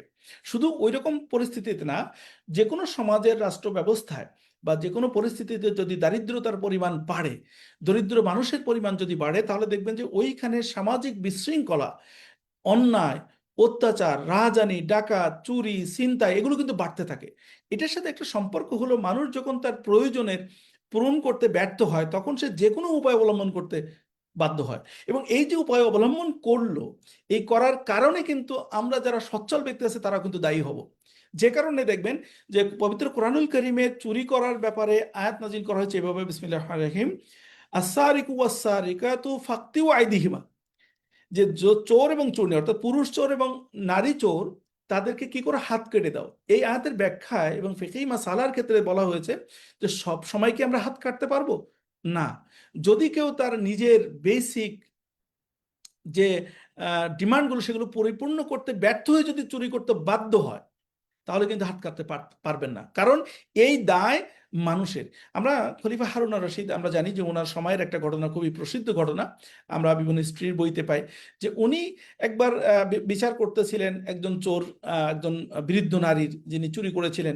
তো যখন বিচার কার্যক্রম পরিচালনা করবেন তখন উনি জিজ্ঞেস করেছিলেন যে আপনি কেন এটা চুরি করেছেন। তখন উনি বললেন যে আমি তো কোনোভাবেই আমার পরিবারের বা উনি যেহেতু বিধবা ছিলেন, ওনার যে বাচ্চারা ছিলেন তাদের খাদ্যের কোনো মানে ব্যবস্থা করতে পারেনি, বিধায় উনি চুরি করেছিলেন।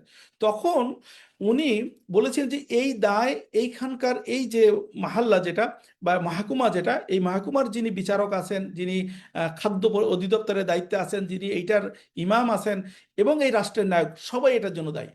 কারণ একজন রাষ্ট্র নায়ক এবং ওই এলাকার জনপ্রতিনিধি যারা থাকবেন তাদের দায়িত্ব হলো এই মানুষের ক্রাইসিস সরি এই মানুষের ক্রাইসিস থেকে তাদেরকে সহযোগিতা করা, কারণ সাইয়্যিদুল কওমে খাদিমুহুম। কিন্তু আমরা দেখতে পাচ্ছি, অর্থাৎ যিনি নেতা হবেন তিনি মূলত ওই সমাজের সেবক হবেন। কিন্তু আমরা দেখতে পাচ্ছি যে না, আমরা তো এটা হইই না, বরং শরীয়তে যে বিধানগুলো আছে সেগুলো প্রয়োগের ক্ষেত্রেও আমাদের অনেক ক্ষেত্রে আমরা ডিলেমে করি বা করতে চাই না। সরি। সো এবার এরপরে যদি ইউসুফ আল কারদাবির ব্যাপারটা আমরা বললাম, ইউসুফ আল কারদাবির আরেকটা সুন্দর করে উনি বলছেন যে জাকাত হলো এক সামাজিক এবং অর্থনৈতিক ব্যবস্থা যার উদ্দেশ্য হলো মানুষের প্রয়োজন পূরণ করা। আর একটা কি ইজালাতুল হাজাত, প্রয়োজন মানে যে প্রয়োজনগুলো আছে সেগুলোকে পূর্ণ করা বা দারিদ্রতা দূর করা। আর একটা হলো মাওয়াজিহাতুল কাওয়ারিস, সেটা হলো দুর্যোগ বা বিপর্যয় যেটা, সেটা মোকাবেলা করা। মানে যখন কোনো দুর্যোগ আসবে, বিপর্যয় আসবে, সেগুলো দূর করাটাই হলো জাকাতের একটা কাজ। ফিকুল জাকাতের 1 নম্বর খণ্ডে 68 নম্বর পৃষ্ঠায় উনি এটা বর্ণনা করেছেন। এরপরে আমরা বর্তমান সময়ের আরেকজন খুব ফকিহ এবং বিশিষ্ট ফাতোয়া বিষয়ক অভিজ্ঞ, আমরা প্রখ্যাত স্কলার হিসাবে জানি, শায়েখ মুহাম্মদ ইবনে উসাইমিন, উনি জাকাত আদায়ের বিলম্বের ব্যাপারে সতর্ক করেছেন। যেটা আমি আমার আলোচনার শুরুতে বলছিলাম যে আমরা যে দেরি করে জাকাত দেই এটা কিন্তু মানে রিস্কি, অনেক রিস্কি। তো সেই ব্যাপারে উনি বলছেন যে বিশেষ করে যখন কোনো দরিদ্র ব্যক্তি বা এর অভাবের ক্ষতির শিকার হয় আপনার প্রতিবেশী বা আপনার সমাজে, আর আপনি দেরি করতেছেন জাকাত দেওয়ার ক্ষেত্রে, উনি এভাবে এটা বলছেন, ইজা আখারা ইখরাজাত জাকাতি হাত্তা তাদাররাল ফাকিরু ফাহাযা মিনাল ইসমিন আযীম। আল্লাহ, যদি জাকাত দিতে বিলম্ব করা হয় এবং এর ফলে কোনো দরিদ্র ব্যক্তি যদি ক্ষতিগ্রস্ত হয়, তবে এটি একটি গুরুতর পাপ। ফাহাযা মিনাল ইসমিন আযীম, এটা অনেক বড় একটা পাপ। ইযা কানাত হুনাকা হালাতুন কারিসাতিন আও মাজাআতিন ওয়াজাবা ইখরাজুজ জাকাতি ফাওরান লিআন্না হাক্কু লিল ফাকির আলাল গানি। এরপরে উনি এভাবে বলছেন, আর যদি কোনো দুর্যোগ বা দুর্ভিক্ষের পরিস্থিতি থাকে তাহলে জাকাত অবিলম্বে আদায় করা ওয়াজিব, কারণ এটি ধনীর সম্পদে দরিদ্রের অধিকার। উনি ফাতোয়া আরকানুল ইসলামে উনি এই ফতোয়াটা দিয়েছেন। এরপরে আমরা আরেকজন খুবই এই প্রাচীন যুগের ফকিহবিদ ইমাম তাজউদ্দিন আস-সুবকি রাহিমাহুল্লাহ, তার গ্রন্থ আল আসবাগ ওয়ান নাজায়ের, যেটা আমাদের কামেল শ্রেণীতে মাদ্রাসায় পড়ানো হয়, ওই বইয়ে শরীর সাধারণ উদ্দেশ্য আলোচনা করতে যেয়ে তিনি এভাবে বলেছেন যে ইন্না শারিয়াতা মাবনিয়াতা আলা জালবিল মাসালিহ ওয়া দাউল মাফাসিদ। উনি একটা আসবাব নাজার, যেহেতু অনেক মূলনীতি উনি ওখানে বর্ণনা করেছেন, সেখানে উনি আসবাব নাজার মধ্যে একটা মূলনীতি বলছেন যে নিশ্চয়ই শরিয়া কল্যাণ নিয়ে আসা এবং ক্ষতি দূর করার উপর, নীতির উপর প্রতিষ্ঠিত। সুতরাং আপনি অকল্যাণের যখনই আপনি চিন্তা করবেন, তখন কোন পরিস্থিতিতে অকল্যাণটাকে দূর করে দিয়ে কল্যাণ নিয়ে আসা যায়, সেটি যদি অর্থনৈতিক হয় তাহলে নৈতিক যে ইসলামের যে সাজেশনগুলো আছে সেগুলো অ্যাপ্লাই করতে হবে। সেটি যদি ধর্মীয় কোনো কারণে হয়, মোরাল কোনো ব্যাপারে হয়, মানবিক, ইভেন ব্যক্তিগত যদি হয়, সামাজিক হয়, পারিবারিক হয়, ঠিক ওই জায়গা থেকে কিন্তু শরিয়াটাকে ইমপ্লিমেন্টেশন করতে হবে। এবং সর্বশেষ আমি যেটা বলবো সেটা হলো ইসলামিক ফিকি একাডেমি, যেটা খুবই পপুলার সারা মুসলিম বিশ্বে, বিশেষ করে ওয়াইসির এই ফিকি একাডেমিটা আছে ওটা জেদ্দাতে। এই যে ওনাদের অনেকগুলো ফতোয়া এটার উপরে আছে। বিভিন্ন সময় তাদের কাছে প্রশ্ন করে মানুষরা, তখন তাদের জবাব দেয় এবং তাদের জবাবে তাদের সিদ্ধান্তগুলো এইভাবে জানানো হয়েছে যে তারা সিদ্ধান্ত দিয়েছেন এভাবে যে প্রাকৃতিক দুর্যোগে ক্ষতিগ্রস্তদের সাহায্য করা, তাদের জন্য আবাসন নির্মাণ করা,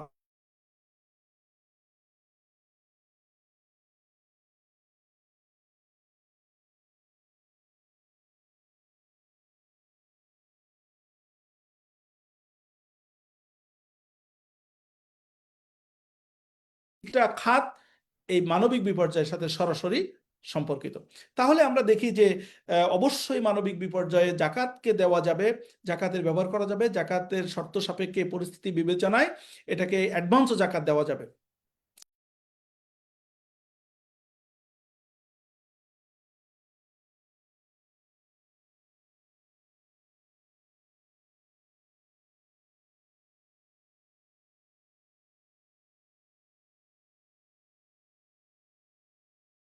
সরি, আমি বারবার ডিসকানেক্টেড হচ্ছে কিনা, হচ্ছে কেন আমি বুঝতেছি না। এনিওয়ে, তো আমরা যেটা বলতেছিলাম যে যুক্তির ক্ষেত্রেও যদি আমরা চিন্তা করি তাহলে দেখবো যে মানুষের জীবন কিন্তু শেষ হয়ে যাওয়ার একটা অবস্থা তৈরি হয়।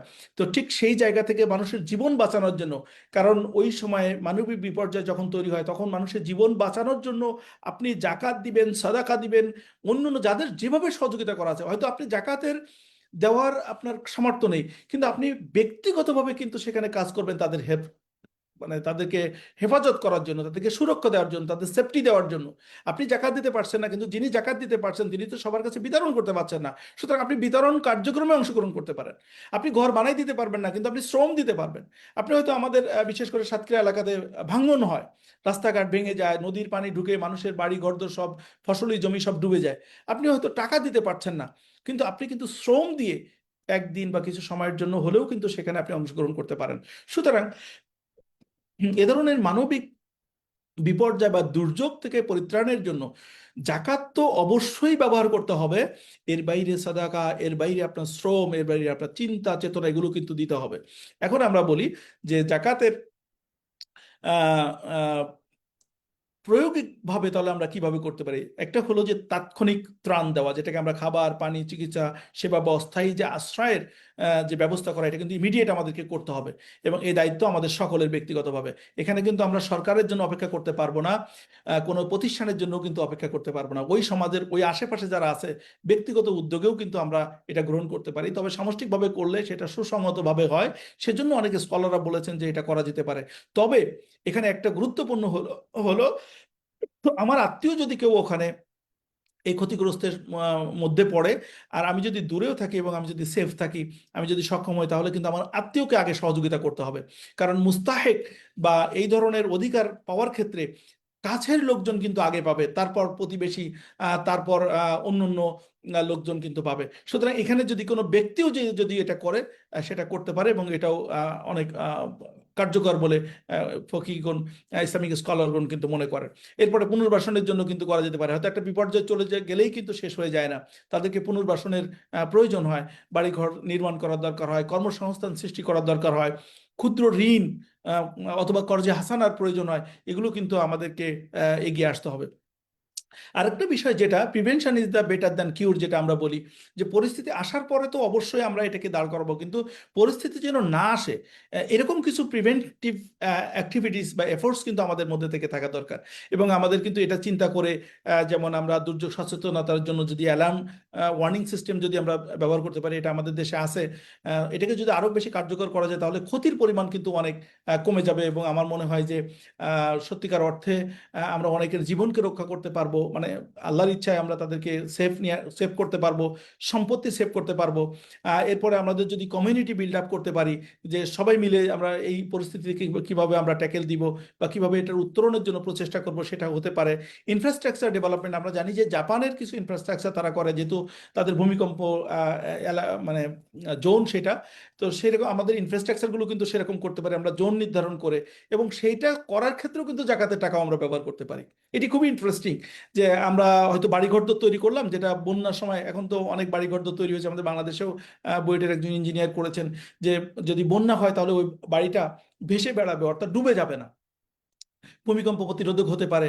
বা সাইক্লোন সেন্টার যেটাকে আমরা বলি, এই ধরনের যদি অপর্যাপ্ত থাকে তাহলে সেটাকে আমরা বেশি, মানে ওই মানে যে দুর্যোগ প্রবণ এলাকা যেগুলোতে আছে সেগুলো কিন্তু আমরা এই জায়গাতে টাকা দিই, সেটাও কিন্তু আমরা করতে পারি। শুধুমাত্র বিপর্যয়ের পরে যে করবো ব্যাপারটা এরকম না, যদি ন্যাচারালি এরকম মোটামুটি প্রত্যেক বছরে যেহেতু আমাদের বাংলাদেশের মতো জায়গায় এরকম হয়, সেক্ষেত্রে কিন্তু আমরা টাকা এখানে ব্যয় করতে পারবো। সে ব্যাপারে ফকিগণ কিন্তু একমত হয়েছেন। কিন্তু এইটা করার ক্ষেত্রে অবশ্যই স্বচ্ছতা এবং যাচাই করে কিন্তু দিতে হবে। সেক্ষেত্রে ব্যক্তি যদি দেয়, ব্যক্তি যদি সমর্থ হয়, নিজে ক্যালকুলেশন করতে পারবে জাকাতের ব্যাপারটা এবং কাকে দিচ্ছে কোথায় দিচ্ছে, তাহলে তো ভালো। অথবা তিনি উকিল নির্ধারণ করতে পারেন, তার প্রতিনিধি নির্বাচন করতে পারেন, তার মাধ্যমেই দিতে পারেন, কোনো সমস্যা নেই। কিন্তু সেটা কিন্তু যাচাই বাছাই করে দিতে হবে, এমন যেন না হয় যে প্রকৃত যারা পাবে তারা না পেয়ে কিছু কুচক্রী মহল, এটা আমরা জানি বিভিন্ন পত্রপত্রিকা আসে, আমাদের কিছু অবজারভেশন আছে, যে যারা মুস্তাহেক তারা না পেয়ে বরং কম যারা ক্ষতিগ্রস্ত অথবা যারা পাওয়ার কথা না তারাও পায়, দুর্নীতির সম্ভাবনা থাকে। সেই ব্যাপারগুলো কিন্তু সচেতন হতে হবে যিনি জাকাত দিবেন তাকে। সুতরাং এই জায়গাটায় কিন্তু একটা খুবই গুরুত্বপূর্ণ। সেটি হলো আমরা অনেক সময় জাকাত একটা সংস্থাকে দিয়ে দিই, বা একটা কোনো হয়তো ইনস্টিটিউশনকে দিয়ে দিচ্ছি, কোনো ম্যানেজমেন্ট গ্রুপকে দিয়ে দিচ্ছি।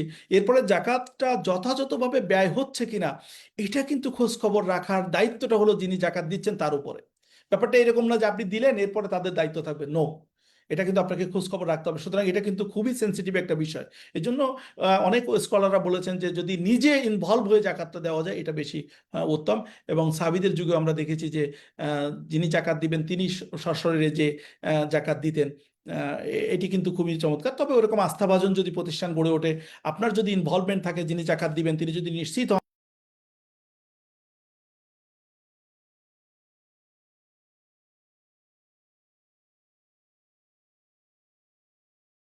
আমি খুবই এক্সট্রিমলি সরি, বারবার আমার কানেকশন হয়ে যাচ্ছে, ডিসকানেক্টেড হয়ে যাচ্ছে। আমরা শেষ করে দিচ্ছি জাস্ট উইদিন 1 মিনিট। সেটি হলো জাকাত যিনি দিবেন তিনি কিন্তু যার মাধ্যমে দিবেন, ব্যক্তিগতভাবে দিলেই ভালো। যদি সংস্থার মাধ্যমে কেউ দিতে চান তাহলে সংস্থা সঠিকভাবে আদায় করছে কিনা এটা দেখার দায়িত্ব কিন্তু যিনি জাকাত দিবেন তার উপরে। এটা কিন্তু আমাদেরকে মাথায় রাখতে হবে। অগ্রাধিকার নির্ধারণ করেন কে পাবে, এটা কিন্তু জাকাত যিনি দিবেন তিনি কিন্তু নির্ধারণ করবেন, বা যে সংস্থাগুলো দিবেন। অনেক সময় আমরা কি করি, এই ত্রাণ দেওয়ার নামে খুব কাছাকাছি সহজ একটা জায়গায় ত্রাণ দিয়ে ছবি তুলে আমরা চলে আসি, এটা কিন্তু খুবই অমানবিক। যদি এমন হয় যে আপনার প্রচেষ্টার কারণে যে প্রকৃত ক্ষতিগ্রস্তের সম্মুখীন বা যিনি বেশি ক্ষতিগ্রস্ত হয়েছেন, যার জীবন রক্ষা করা দায় হয়ে গেছে, তার কাছে না পৌঁছে আপনি সহজভাবে খুব কাছাকাছি একটা জায়গায় দিয়ে ছবি তুলে চলে আসলেন, দুটি সমস্যা এখানে। একটি হলো যিনি প্রাপ্য, মুস্তাহেক বেশি প্রাপ্য, তার কাছে আপনি গেলেন না। দ্বিতীয়ত আপনি আপনার কনভিনিয়েন্ট জায়গা থেকে চলে আসলেন এবং ছবি তুলে প্রচার করলেন যে আপনি জাকাতের কার্যক্রম পরিচালনা করেছেন। ইসলাম এটাকে গর্হিত কাজ হিসাবে সাব্যস্ত করে। জাকাত বা শরীয়তের কোনো বিধান মানুষকে দেখানোর জন্য না, বরং প্রকৃত অর্থে এটি আপনার উপরে ফরজ করা হয়েছে আপনার অন্তরকে দেখার জন্য। সুতরাং আপনি সত্যিকার অর্থে আন্তরিকভাবে এটা আদায় করছেন কিনা এটা খুবই গুরুত্বপূর্ণ। আল্লাহ রসুল সাল্লাল্লাহু আলাইহি সাল্লাম বলছেন, লাম ইয়ানজুরুল্লাহু ইলা আসসামিকুম ওয়ালা ইলা সুওয়ারিকুম বাল ইয়ানজুরুল্লাহু ইলা কুলুবিকুম। আল্লাহ তাআলা তোমাদের এই যে পরিবেশ পরিস্থিতি, তুমি কতটা দিচ্ছ, কি পরিমাণ দিচ্ছ, কত বেশি দিচ্ছ, এগুলোর দিকে মোটেও তাকাবেন না। আপনার আমার এই যে চেহারা, আমাদের যে ফিজিক্যাল ইনফ্রাস্ট্রাকচার, এগুলোর দিকে তাকাবেন না, তাকাবে কোথায়? আমার অন্তরের দিকে। তো যদি অন্তর এটা হয় যে আমার উপরে জাকাত ফরজ এবং জাকাত পাওয়ার প্রকৃত হকদার যদি অনেক মানুষ হয়, তাহলে সবচেয়ে বেশি যিনি পাবেন তার কাছে পৌঁছানোর চেষ্টা করা। আপনার সাধ্য অনুযায়ী চেষ্টা করার পরে যদি ব্যর্থ হন, সেটি আল্লাহ তাআলা অবশ্যই এটা সুন্দরভাবে দেখবেন। কিন্তু আপনার অনীহার কারণে যদি জাকাত যথাযথ জায়গায় না পৌঁছায়, জাকাত কিন্তু আদায় হওয়াটা এটা হবে না। সুতরাং এই বিষয়টা কিন্তু অবশ্যই আমাদেরকে দেখতে হবে। তৃতীয়ত হলো যে স্থানীয় অংশীদারিত্ব, যেটাকে আমরা ওকিল বা বিভিন্ন প্রতিনিধি নির্ধারণ করলেও আপনাকে সচেতনভাবে সেটা করতে হবে। আর সবচেয়ে বড় কথা হলো যে অনেক মানুষ আছেন যাদের জাকাত আদায় করতে হবে, কিন্তু তারা আসলে বিষয়গুলো না জানার কারণে কতটুকু দিতে হবে হিসাব কিতাবের সমস্যা থাকতে পারে। সেক্ষেত্রে শরী পরামর্শকের পরামর্শ নেওয়া যেতে পারে। এটি আমাদের সমাজে খুবই অপ্রতুল আমি বলবো, কারণ এটা একাডেমিক অ্যাটেনশনটা জাকাত পাই নাই। যদি তাই পেত, তাহলে সবাই মোটামুটি জাকাত ক্যালকুলেশন করতে পারতো, অথবা জাকাত ক্যালকুলেশন করার জন্য সহজলভ্য কিছু মানুষের শরণাপন্ন আমরা হতে পারতাম। সুতরাং আমাদের এটাও কিন্তু প্রচলন করা দরকার যে আমরা জাকাতকে একাডেমিক জায়গাতে নিয়ে এসে জাকাত বোঝার মতো লোক বেশি তৈরি করা দরকার। একটা জাকাত যখন মানুষ বুঝবে, তখন জাকাত দিবে যারা, দিতেও যেমন উদ্বুদ্ধ হবেন, যারা দিতে চায় জাকাত জানে না তারাও কিন্তু এটা সহজভাবে তাদের কাছে পরামর্শ পাবেন। সো এই বিষয়গুলো কিন্তু আমাদের মানে আম, আহ, লক্ষ্য রাখতে হবে। সর্বশেষ আমরা বলবো যে এইটার উপর কিন্তু প্রচুর গবেষণা হচ্ছে, কাজ হচ্ছে। আমার কাছে খুব একটা সুন্দর কাজ, আমার কাছে খুব ভালো মনে হয়েছে, যেটা দুবাইতে পাবলিশ হয়েছে একটা কাজ। সেটা হলো দাউরুজ জাকাত ফি মুওয়াজাহাতিল কাওয়ারিসি ওয়াল আজামাত ওয়া আসরু যালিকা ফিল হাদ্দ মিন আসারিহা, দিরাসা তাসিলিয়া, যেটাকে বলা হচ্ছে যে দ্য রোল অফ জাকাত in confronting disasters and crisis and its impact, one mitigating their impacts and authentic study. So এই ধরনের গবেষণা কিন্তু হচ্ছে। আমার মনে হয় যে এই ধরনের গবেষণা আরো বেশি হওয়া দরকার, এবং পাবলিকলি এটা কিভাবে যায় সেভাবেও চেষ্টা করা দরকার। আমি সবাইকে অসংখ্য ধন্যবাদ জানাচ্ছি, বিশেষ করে জাকাত সম্প্রসারণ কার্যক্রমের প্রতিষ্ঠাতা চেয়ারম্যান। এটি একটি চমৎকার কাজ করে যাচ্ছেন, জাকাত সম্প্রসারণ কার্যক্রম। আল্লাহ তাআলা এই কার্যক্রমকে কবুল করুক এবং সাথে সংশ্লিষ্ট যারা আছেন তাদেরকে হায়াতে তাইয়্যিবা দান করুক। ভালো কাজগুলোকে আল্লাহ তাআলা কবুল করুন, ভুল ত্রুটিগুলোকে আল্লাহ ক্ষমা করুন। আমা তৌফিক ইল্লা বিল্লাহ। আসসালামু আলাইকুম ওয়া রাহমাতুল্লাহ। ওয়ালাইকুম আসসালাম রহমতুল্লাহি ওবরাকাতু। অসংখ্য ধন্যবাদ জানাচ্ছি ডক্টর মোহাম্মদ ওবায়দুল্লাহ স্যারকে। তিনি চেষ্টা করেছেন এই জাকাত বিপর্যয়ের সাথে, মানবিক বিপর্যয়ের পাশাপাশি অন্যান্য জরুরি সিচুয়েশনে আমাদের জাকাতের যে অর্থ সেটা কিভাবে কাজে লাগাতে পারে আর্থ মানবতার সেবায়, এবং সার্বিকভাবে আহ জাকাত দিয়ে কিভাবে একটি বিপর্যস্ত জনপদকে সুন্দর করে আবার পুনর্গঠন করা যায়, এবং বিপর্যয় হওয়ার পূর্বে কিভাবে একটি প্রিভেন্টিভ অ্যাকশন নেওয়া যায় সে বিষয়গুলো নিয়ে আলোচনা করেছেন। আমি অসংখ্য ধন্যবাদ জানাচ্ছি। আমরা আজকে আলোচনা সবশেষ বক্তার কাছে চলে যাব ইনশাআল্লাহ। আমাদের সামনে আলোচনা পেশ করবেন ঢাকা বিশ্ববিদ্যালয় ইসলামিক স্টাডিজ বিভাগের professor doctor Mohammad Zahurul Islam sir. Sir অনেক শুরু থেকে আছেন, আমাদের আলোচনা শুনছিলেন। আমি স্যারকে অনুরোধ করছি, স্যার আপনি মানবিক বিপর্যয়ের ক্ষেত্রে জাকাতের ভূমিকা শীর্ষক এই সেমিনারে আলোচনা পেশ করবেন স্যার, প্লিজ। স্যার আসসালামু আলাইকুম। আসসালামু আলাইকুম ওয়া রাহমাতুল্লাহ। আসসালামু রাহমাতুল্লাহি ওয়া বারাকাতুহু। শোনা যাচ্ছে আমাকে? স্যার শোনা যাচ্ছে স্যার, কিন্তু দেখা যাচ্ছে না স্যার। আমার ভিডিওটা তো একটু সমস্যা ধরনের। এখন দেখা যাচ্ছে? স্যার এখন দেখা যাচ্ছে, আবার চলে গেছে। হ্যাঁ,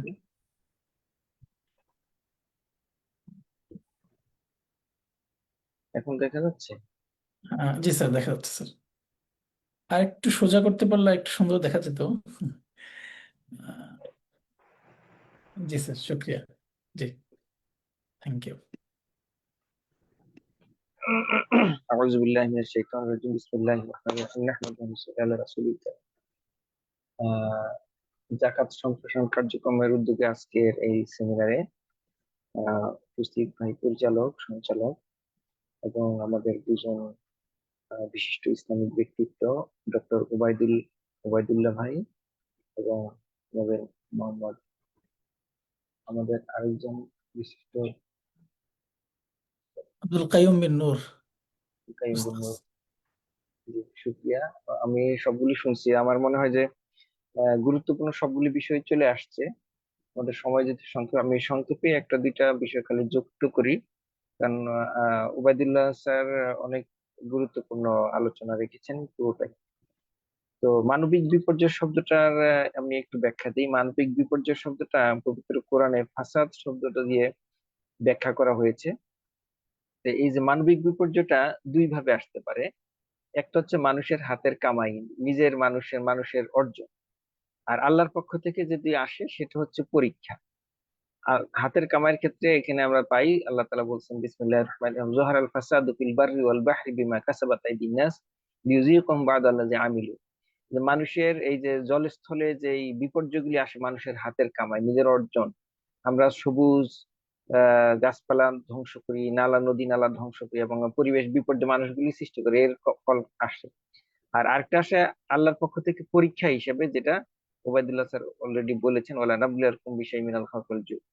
তাহলে এখানে এই বিপর্যয়ের ক্ষেত্রে আমাদের এখানে আমরা দেখতে পাচ্ছি জলোচ্ছ্বাস, বন্যা, ভূমিকম্প এবং যে কোনো সংক্রান্ত অবস্থায় আসতে পারে। তো এর মধ্যে আলোচনায় আসছে যে আমরা প্রথমত আসি যে এই মানবিক বিপর্যয়ের ক্ষেত্রে জাকাত দেওয়া যাবে কিনা। এখানে তো এই আলোচনা চলে আসছে, তারপর আমি সংক্ষেপে এক লাইনে বলি। সেটা হচ্ছে যে সূরা তওবার যে 60 নম্বর আয়াত আল্লাহ তাআলা বলছেন ইন্নামাস সাদাকাতু লিল ফুকারা ওয়াল মাসাকিন ওয়াল আমাল। এই আয়াতে এখানে 8টা খাত আছে। 8টা খাতের মধ্যে আমরা 3টা খাতকে মানবিক বিপর্যয়ের সাথে যুক্ত করতে পারি। একটা হচ্ছে লিল ফুকারা, আরেকটা হচ্ছে আল মাসাকিন, ইবনে সাবিল, 3টা। অর্থাৎ ফকির, মিসকিন এবং ইবনে সাবিল। কারণ একজন মানবিক বিপর্যয় যখন ভূমিকম্প অথবা জলোচ্ছ্বাস, বন্যায় ব্যক্তি পতিত হন, তিনি এর কোন একটার মধ্যে পড়ে যান। এবং এটার আরেকটু বিস্তারিত ব্যাখ্যা আমরা সূরা হজ 28 নম্বর আয়াতে পাবো এবং সূরা বাকারা 273 নম্বর আয়াতে পাবো। সূরা হজ 28 নম্বর আয়াতে ওয়া আতিমুল বাইসাল ফাকির শব্দটা আছে। তো ফকির শব্দেরও আরেকটু এনলার্জমেন্ট আল্লাহ তাআলা সেখানে যেটা হচ্ছে এই যে বাইসাল ফাকির হচ্ছে পুর have a having a hard time, যে দরিদ্র ব্যক্তিটা আছে। আর সূরা বাকারা 273 নম্বর আয়াতে সেখানে আরো অনেক বড় আয়াতটা আল্লাহ তাআলা বলছেন লিল ফুকারা ইল্লাযিনা উহসিরু ফি সাবিলিল্লাহ লা ইস্তাতিউনা দারবান ফিল আরদি ইয়াহসাবুহুমুল জাহিলু আগনিয়াহুম মিনাত তাআফফুফ তা'রিফুহুম বিসিমাহুম লা ইয়াসআলুনা আন-নাসা ইলহাফা। খুব সুন্দরভাবে আল্লাহ কিন্তু বর্ণনা করেছে। তাহলে সেখানে দেখা যাচ্ছে যে তারা হচ্ছে মানুষের কাছে চায় না, তাদেরকে তারা নিজের কাছে মানে নিজেদেরকে ওই সম্ভ্রম রক্ষার্থে মানুষের কাছ থেকে চাওয়া থেকে বিরত থাকে। কিন্তু তারাও কিন্তু জাকাত পাওয়ার হকদার। যেই কথাটা চলে আসছে যে যখন ভূমিকম্প বা অনেক ধনী ব্যক্তিও কিন্তু খুব অসহায় হয়ে পড়েন, কিন্তু তিনি কারো কাছে চাওয়ার মতো মানে সে সামাজিক স্ট্যাটাস তার থাকে না। এখানে ফকিরের সঙ্গে আল্লামা ইমাম তাবারি যেটা বলছেন, আল মুহতাজ আল মুতাআফফিফ আল্লাযী লা ইয়াসআল, সে কারো কাছে চায় না বা চাইতে পারে না। তাহলে এখানে যে সে চাবে না, তাহলে এই মানবিক বিপর্যয়ের কিন্তু এই সমস্ত লোক এই 3টা খাতের মধ্যে অন্তর্ভুক্ত হয়ে যান। এবং আমরা যদি হাদিস দেখি, অনেকগুলি হাদিস আলোচনা আছে, আমাদের সময় যত সংক্ষেপ আমি একটা হাদিস শুধু বলি। লাইসাল মিসকুন আল্লাযী ইয়াতুফু আলান নাস তারিদ্দুহু আল লুকমাতা আল লুকমাতানি ওয়াত তামারাতু ওয়াত তামারাতু। অর্থাৎ মিসকিন ওই ব্যক্তি না যে হচ্ছে ভিক্ষা চেয়ে ঘুরে বেড়ায়, তাকে তুমি 1 লোকমা 2 লোকমা খাবার দাও অথবা একটা বা দুইটা খেজুর দাও। ওয়ালাকিন আল মিসকিন আল্লাযী লা ইয়াজিদু গিনান ইউগনিহি ওয়ালা ইফতুনু লাহু ফাতাসাদদাকা আলাইহি ওয়ালা ইয়াকুম ফাসালুন। এটা হচ্ছে মিসকিন ওই পরিস্থিতিতে যে হচ্ছে তার কোনো উপায় থাকে না, হঠাৎ কোনো অবস্থায় তার স্বাচ্ছন্দ্যটাও নাই, মানুষের কাছে হচ্ছে চাইতেও পারছে না, এই যে পরিস্থিতি। তাহলে আমরা দেখে যাচ্ছি যে মানবিক বিপর্যয়ে যে পরিস্থিতিটা, এটা পুরোটাই কিন্তু কোরআনের আয়াতের সাথে আমরা অ্যাডজাস্ট করতে পারি। সুতরাং তারা জাকাত পেতে পারেন। এবং এই যে ইয়াসআলুনা নাস ইলহাফা শব্দটার অনেক ব্যাখ্যা অনেক আলেম করেছেন। সুতরাং সেক্ষেত্রে আমরা মনে হয় যে এক্ষেত্রে আলেমরা মোটামুটি আধুনিক আলেমরা একমত হবেন যে এখানে কোনো সমস্যা নাই যদি আমরা মানবিক বিপর্যয়ে জাকাত দিতে পারি। জাকাতটা আমরা অ্যাডভান্সও দিতে পারি, আগেও জমিয়ে রেখে তারপরে আমরা জাকাতের একটা খাত তৈরি করে সেখান থেকেও ডোনেশন করতে পারি। অ্যাডভান্স দেওয়ার ক্ষেত্রে তো দেয়াই যাবে। এখন আমরা যখন একজনকে জাকাত দিব, কতটুকু পরিমাণ দিব সেটার ক্ষেত্রে কিন্তু অনেক হাদিস আছে। আমরা হযরত আব্দুল্লাহ ইবনে হযরত ওমর রাদিয়াল্লাহু তাআলা থেকে হাদিস আসছে, ইজা উতিতুম ফাগনু, তাকে ধনী বানিয়ে দাও। আর জাকাত কে গ্রহণ করতে পারবে এই আলোচনা আগে চলে আসছে। এখানে কমন কথা হচ্ছে যিনি জাকাত দিতে পারছেন না তিনি কিন্তু জাকাত গ্রহণ করতে পারবেন। অর্থাৎ যা 40টা বকরি হইলে জাকাত দিতে হবে। ফকিরদের মাসালা হচ্ছে যার 39টা বকরি আছে, 40টা হয় নাই, তিনি কিন্তু জাকাত রিসিভ করতে পারবেন আইন অনুযায়ী। যদিও এটা মানে তিনি কি বলা যায়, মানে ওই দারিদ্রর ওই মতো পজিশন না, কিন্তু আইন অনুযায়ী তিনি পান। তাহলে এখানে জাকাত বন্টনের ক্ষেত্রে কর্মচারীদেরকে হযরত ওমর রাদিয়াল্লাহু তাআলা নির্দেশ দিচ্ছিলেন, আমরা সেখানে দেখতে পাই লা উকাররিরান্না আলাইকুম সাদকাতা ওয়া ইন রাহা আলা আহাদিম মিয়াতু ইবিল। তিনি বলছেন যে আমি যে জাকাত প্রাপ্য তাকে বারবার দিতে থাকবো, সে যদি 100 উটও পায় যায় পেয়ে যাক, সমস্যা নাই। তাহলে এখানে দেখা যাচ্ছে যে তাকে যে আমরা সচ্ছল করে দিব, এই ক্ষেত্রে দুইটা মতামত পাওয়া যায় আলেমদের ক্ষেত্রে। আমরা আল্লামা ইউসুফ আল কারজাবী তার গ্রন্থে কিন্তু ডিটেইলস আলোচনা করেছেন, যে এখানে ইমাম মালিক রাহিমাহুল্লাহ এবং ইমাম আহমদ ইবনে হাম্বল ওনারা বলছেন যে এখানে তাকে 1 বছরের পরিমাণ একজন মানুষের যতটুকু প্রয়োজন হবে এটা তাকে দ্বিতীয় দেওয়া, এটা দ্বিতীয় মত। আর প্রথম মত হচ্ছে তাকে সারা জীবনের জন্য সচ্ছল বানিয়ে দেওয়া, অর্থাৎ সে আর যাতে কোনোদিন জাকাত রিসিভ করতে না হয় এবং সে সচ্ছল হয়ে যায়, এবং এর জন্য আর তাকে আর যাতে হাত পেতে না হয়। তাহলে এখন দেখা যাচ্ছে যে এই প্রত্যেকটার পক্ষে হাদিসের অনেক দলিল আছে। সুতরাং আমরা এই মাকাসিদুশ শরিয়ার আলোকে উবাইদুল্লাহ স্যার আলোচনা করেছেন অলরেডি। তাহলে এখানে আমরা আমরা যদি একটা প্রতিষ্ঠান কেউ দায়িত্ব গ্রহণ করেন বা কেউ জাকাতের বন্টন অথবা এগুলির ক্ষেত্রে কিন্তু আমাদের সমাজের লোকদের এগিয়ে আসা উচিত আমি মনে করি। সুতরাং এখানে তারা আলেমদের সহযোগিতা পাবেন, এবং এই যে সাস্টেনেবল ডেভেলপমেন্টের গোল আছে, আমরা দেখি যে জাতিসংঘ, সরকারের বিভিন্ন জায়গায়, এই সবগুলো কিন্তু আসলে আমরা যদি জাকাতকে প্রপারলি ইমপ্লিমেন্ট করি, আমরা সবগুলি বিষয় আমরা দারিদ্র্য বিমোচন এবং ওভারকাম করতে পারবো। তাহলে আমি সংক্ষেপেই পরিশেষে আসছি, সব একটি কথা বলে শেষ করতে চাচ্ছি, যেটা হচ্ছে যে আমরা এই মানবিক বিপর্যয় রোধে জাকাতের ভূমিকা খুবই চমৎকার। এবং যে মাকাসুদুস শরিয়াটা ওবায়দুল্লাহ স্যার বললেন যে সেখানে একটা শব্দ কোরআন আয়াতে আল্লাহ তাআলা বলেছেন, কাই লা ইয়াকুনা দুলাতান বাইনাল আগনিয়া মিনকুম। এটা কিন্তু একটা প্রিন্সিপাল, একটা ফিলোসফি, যে ধনীদের মধ্যে সম্পদ যাতে আবর্তিত না হয়, এটা জাকাতের একটা ফিলোসফি। জাকাত অর্থ ব্যবস্থার ভারসাম্য রক্ষার একটা ফিলোসফি। সুতরাং এর মাধ্যমে আমরা জাকাতের মাধ্যমে সমাজের অর্থ ব্যবস্থা ভারসাম্য রক্ষা করা সম্ভব, মানবিক বিপর্যয় রোধ করা সম্ভব, দারিদ্র্য বিমোচন সম্ভব, এবং সমাজকে সুন্দর একটা কল্যাণময় সমাজ গঠনে জাকাত একবারে চমৎকার ভূমিকা রাখতে পারে। আল্লাহ তাআলা আমাদেরকে জাকাতের উপর বিভিন্ন বিষয়ে যা আমরা শুনলাম আমল করার তৌফিক দান করেন, এবং আমরা যাতে একটা সুন্দর সমাজ গঠনে অংশগ্রহণ করতে পারি, আল্লাহ সেই তৌফিক দান করেন। আমাদের কথাগুলোকে আল্লাহ তাআলা কবুল করেন। আমাদের আগে যদি বক্তা অনেক সময় সুন্দর উপস্থাপন করেছেন, আল্লাহ তাদেরও কবুল করুক। আসসালামু আলাইকুম ওয়া রাহমাতুল্লাহি ওয়া বারাকাতুহু।